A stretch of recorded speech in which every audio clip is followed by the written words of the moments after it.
పాత వినియోగానికి తగ్గలేదు, పెరిగింది. పెరగడానికి కారణం ఏంటంటే కమిషన్ కాకతీయాల ఈ చెరువుల కుంటలు అంతా పునరుద్ధరించారు. మైనర్ ఇరిగేషన్ల గతంలో వాడుకునే దానికంటే రెండింతలు వాడుకుంటారు, సేవింగ్సే లేదు. ఈ 45 కూడా నువ్వు అనుమతి ఇవ్వడానికి దీన్ని కూడా తీసి బయట పడేది. ఇది మొత్తం కొత్త ప్రాజెక్టు, దీన్ని మొత్తం తాళమేనని ఆంధ్రప్రదేశ్ మన మీదకి లగెత్తుకొచ్చింది. ఈ నేపథ్యంలో మనం వచ్చి నాకేం చేసినామంటే, అరే డ్రింకింగ్ వాటర్ కింద పెట్టి 25,000 కోట్లు 27,000 కోట్లు ఖర్చు పెట్టి డ్రింకింగ్ వాటర్ అని మూసుకొని ఉంటే పరువు పోతుంది. ఒక పని చేయరు, 90 టీఎంసీలో మైనర్ ఇరిగేషన్ది చెరువు కుంటలు ప్రతి చెరువుకు ఉంటుంది, డేటా దొరకదు.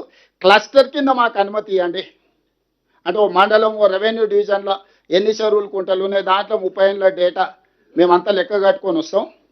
మాకు కొంచెం వెసులుబాటు కల్పించి ఒక్కొక్క చెరువు ఒక్కొక్క కుంట లెక్క కట్టాలంటే మళ్ళీ 30 ఏళ్ళు పడుతుంది. మాకు ఈ లెక్కలు కట్టడానికే కుదరదు.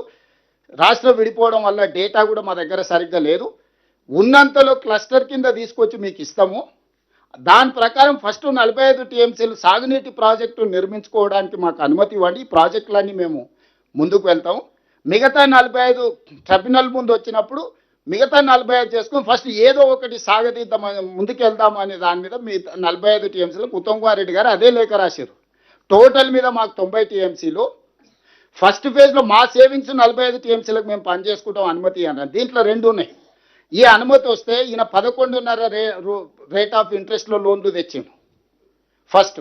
రెండోది అనుమతులు ఉంటే కేంద్ర ప్రభుత్వాన్ని మనం గతంలో నేషనల్ ప్రాజెక్ట్ అనేది ప్రపోర్షనేట్ మార్చి ప్రధానమంత్రి కృషి సంయోజిత ప్రాజెక్ట్ సించాయి యోజన ప్రాజెక్ట్స్ అని 60% కేంద్ర ప్రభుత్వం ఇస్తే 40% రాష్ట్ర ప్రభుత్వం నిధులు పెట్టుకునేటట్టు నేషనల్ ప్రాజెక్ట్ కింద అంటే గవర్నమెంట్ ఆఫ్ ఇండియా స్పాన్సర్ చేస్తుందని ఈ అనుమతులు వస్తే ఆ 60-40 రేషియోలో 60% కేంద్రం నుంచి నిధులు తెచ్చుకోవచ్చు అని చెప్పి దీన్ని అనుమతి ఇవ్వండి మాకు. ఆ రోజు ఉన్న జలశక్తి మినిస్టర్ దగ్గర పోయి కూర్చున్నాం. తర్వాత ప్రభుత్వం మళ్ళీ 3వ సారి వచ్చిన తర్వాత కొత్త మంత్రి వస్తే కూడా సిఆర్ పాటిల్ దగ్గర పోయి కూర్చొని మాకు పాలమూరు రంగారెడ్డి ఎత్తిపోతలు కేంద్ర ప్రభుత్వ సహాయం కావాలి. కేంద్ర ప్రభుత్వ సహాయం కావాలంటే వాళ్ళకి కొన్ని నామ్స్ ఉన్నాయి, కొన్ని అనుమతులు ఉండి, కొన్ని క్లియరెన్సులు ఉండి, ఎన్విరాన్మెంట్ క్లియరెన్సులు, వాటర్ నీటి కేటాయింపులు ఇవి ఉంటేనే వాళ్ళ ప్రాజెక్టును టేకప్ చేస్తారు.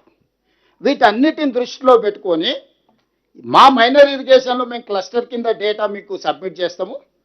దీన్ని అనుమతి ఇవ్వండి, దీన్ని ఇస్తే మాకు వెసులుబాటు దొరుకుతుంది. దీని మీద 84,000 కోట్ల మీద ఏదైతే ప్రాజెక్టు ఉందో దాంట్లో 60% కేంద్ర ప్రభుత్వం ఇస్తే ఒక 50,000 కోట్లు మనకు కేంద్రం నుంచి సహాయం అందుతుంది. మిగతాది మనం డబ్బులు యాడ్ చేసి ఇప్పటివరకు ఆల్రెడీ 27,000 కోట్లు మనం ఖర్చు పెట్టినాం కాబట్టి ఆ ఎక్స్పెండిచర్ తీసుకొచ్చి దీంట్లో చూపిస్తే ఫర్దర్గా పాలమూరు రంగారెడ్డి డిపోతలు పూర్తి చేసుకోవడానికి కేంద్ర ప్రభుత్వం నుంచి సంపూర్ణంగా నిధులను సాధించాలన్న ఉద్దేశంతో ఒక ప్రణాళికబద్ధంగా కేంద్ర ప్రభుత్వం దగ్గరికి కంటిన్యూస్గా ఆయన లెక్కలేస్తుంటాడు. ఢిల్లీ 50 సార్లు పోయిండు, 51 సార్లు పోయిండు అని అరాజ్ పాట వాడినట్టు ఇవన్నీ ఒక కొలిక్కి పట్టుకొచ్చి వీటి అనుమతులు తీసుకొచ్చి దీనికి నిధులు సాధించాలి.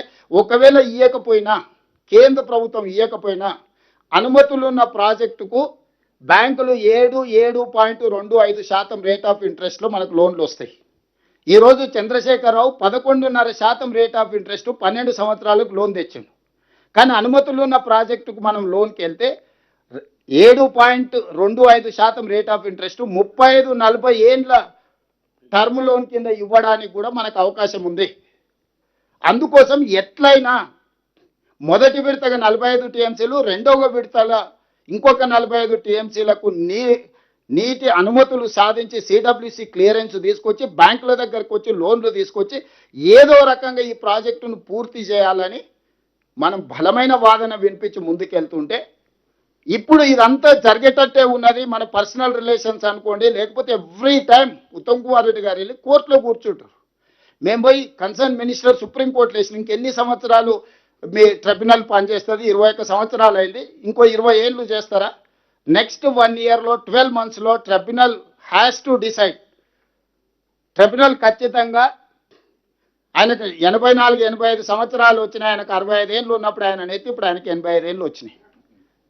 ఇక ఎన్నేళ్ళు అతన్ని ట్రిబ్యునల్ చైర్మన్గా పెడతారో అతని వయసు మీద పడుతుంది, కాలం గడిచిపోతుంది, మాకు సమస్యలు ఉన్నాయి, మీరు ఏదో ఒకటి చేయండి అని సుప్రీంకోర్టులో పిటిషన్ వేసి ఎక్స్పెడైట్ చేయమన్నాం. కన్సర్న్ మినిస్టర్ను, ప్రైమ్ మినిస్టర్ గారిని కూడా కలిసి ఇట్లా 20 ఏళ్ళ పైన అయింది, ఇంకో 20